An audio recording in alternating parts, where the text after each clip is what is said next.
Have you ever observed how your mind can create a storm out of a single thought? How does one minor concern turn into 1,000 hypothetical situations, each one more sinister than the last? It's odd how the brain can produce pain in the absence of any actual action. Your chest feels heavy even though nothing is wrong as you lie in bed. Your thoughts are constantly reliving past exchanges, errors, and anxieties as though your brain is harming you in an attempt to defend you. The majority of people believe that overthinking simply means thinking too much. However, you know in your heart that it's not that easy. The conflict is being fought silently, a war that happens inside your own head with no audience, no witnesses, no visible wounds. And the truth is, the people who overthink the most are not weak. They're the ones who feel deeply, the ones who care too much, the ones who replay everything because their mind was trained by pain, by hurt, by childhood, by life to look for danger before it arrives. So today, I want to take you into the hidden world behind your thoughts. Not the surface, not the motivational cliches, but the real science, the psychology, the patterns, the emotional wiring that explains why your mind behaves this way and why it feels impossible to stop.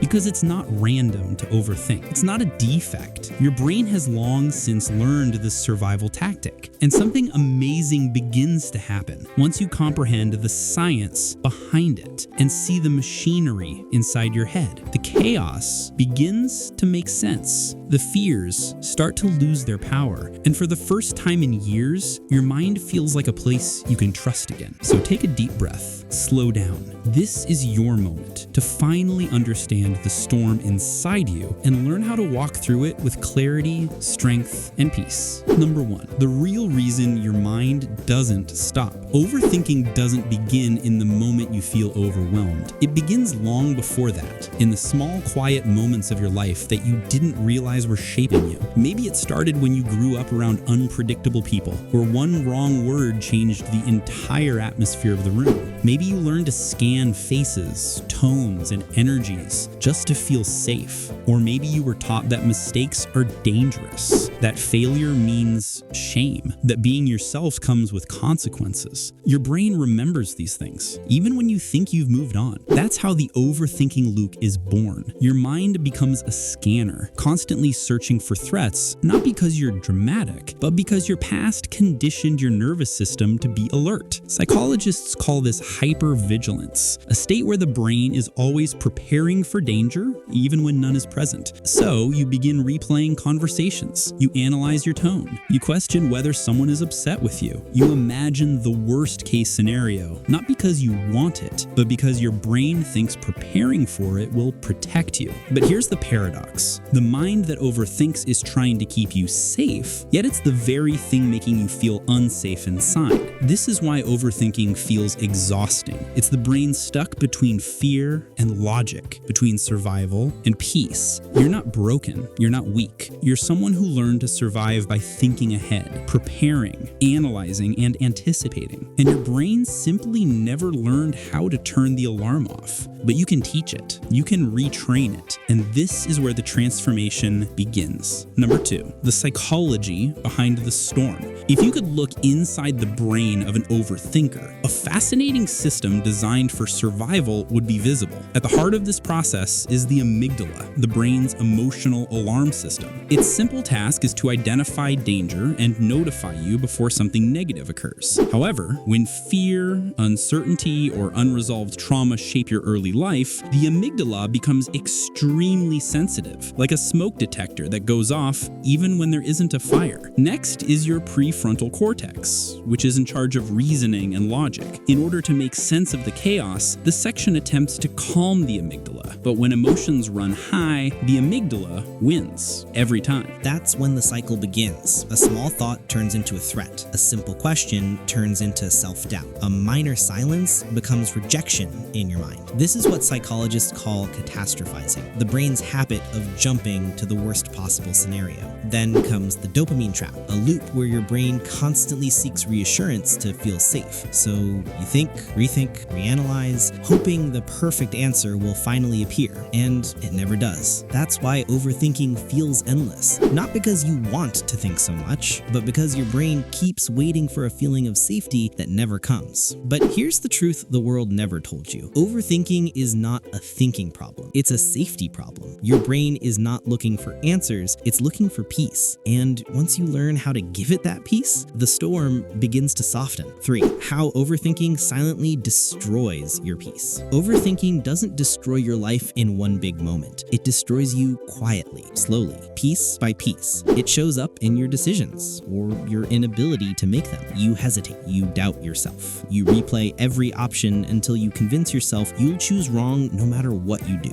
You don't trust your voice. You second guess your worth. You convince yourself that others know better, think better, live better. Overthinking makes every step feel dangerous, so standing still becomes the safest choice. But standing still has a cost. Opportunities pass, relationships fade, confidence dissolves, and your dreams begin to feel like distant memories instead of real possibilities. Overthinking also affects relationships. You read too deeply into silence. You assume the worst in someone's tone. You fear abandonment so much that you push people away before they can leave. You apologize for things you didn't even do. You please people who don't deserve your energy. You carry guilt that doesn't belong to you. Psychologists call this the freeze response, a state where the mind shuts down because the fear of choosing wrong feels bigger than the desire to move forward. And the cruelest part is this: overthinking steals the very thing you're trying to protect, your peace. But not all is lost, because once you understand the patterns, once you see the silent contracts your mind has signed, you gain the power to rewrite them. And that begins with the shift 4, the mental shift that changes everything. Overthinking ends not when your mind becomes quiet, but when it becomes clear. The first shift is awareness. You must recognize when your mind is in survival mode. When you catch yourself spiraling, don't fight the thoughts. Notice them. Say quietly in your mind, "This is my brain trying to protect me." That alone weakens the cycle. The second shift is naming the fear. Is it fear of rejection? Fear of making a mistake?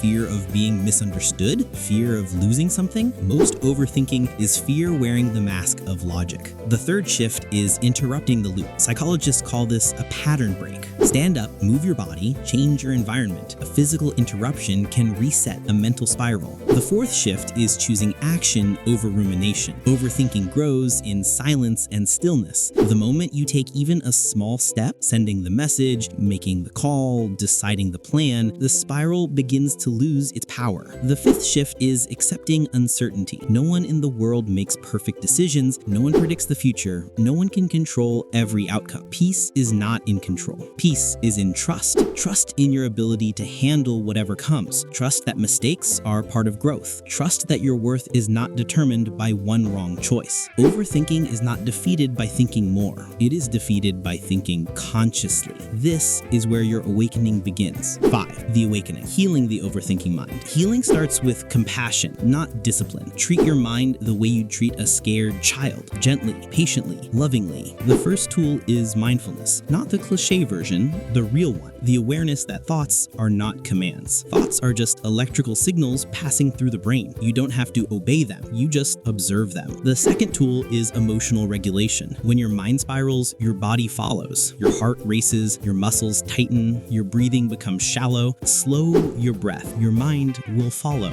This technique is used in trauma therapy, and it works because the body and mind speak to each other. The third tool is self-inquiry. Ask your thoughts, is this truth or is this fear? Most spirals collapse under the weight of that simple question. The fourth tool is gratitude rebalancing, not forced gratitude, emotional grounding. The brain cannot hold fear and gratitude at the same time. List 3 things that anchor you to the present moment. It resets the amygdala. And finally, self-trust, the most important of all. Tell yourself, I have survived everything life has thrown at me. I can survive this too. Because overthinking is not a mind problem. It's a heart problem, a wound, a story, a survival technique you no longer need. And when you learn to trust your mind again, your thoughts soften, your fears loosen, and your life opens in ways you never imagined. It is the beginning of peace. In the end, overthinking was never your enemy. It was only a part of you that was trying too hard to protect you. A voice that learned fear before it learned courage. A mind that learned survival before it learned peace. And maybe for the first time in your life, you finally understand that you're not fighting your thoughts. You're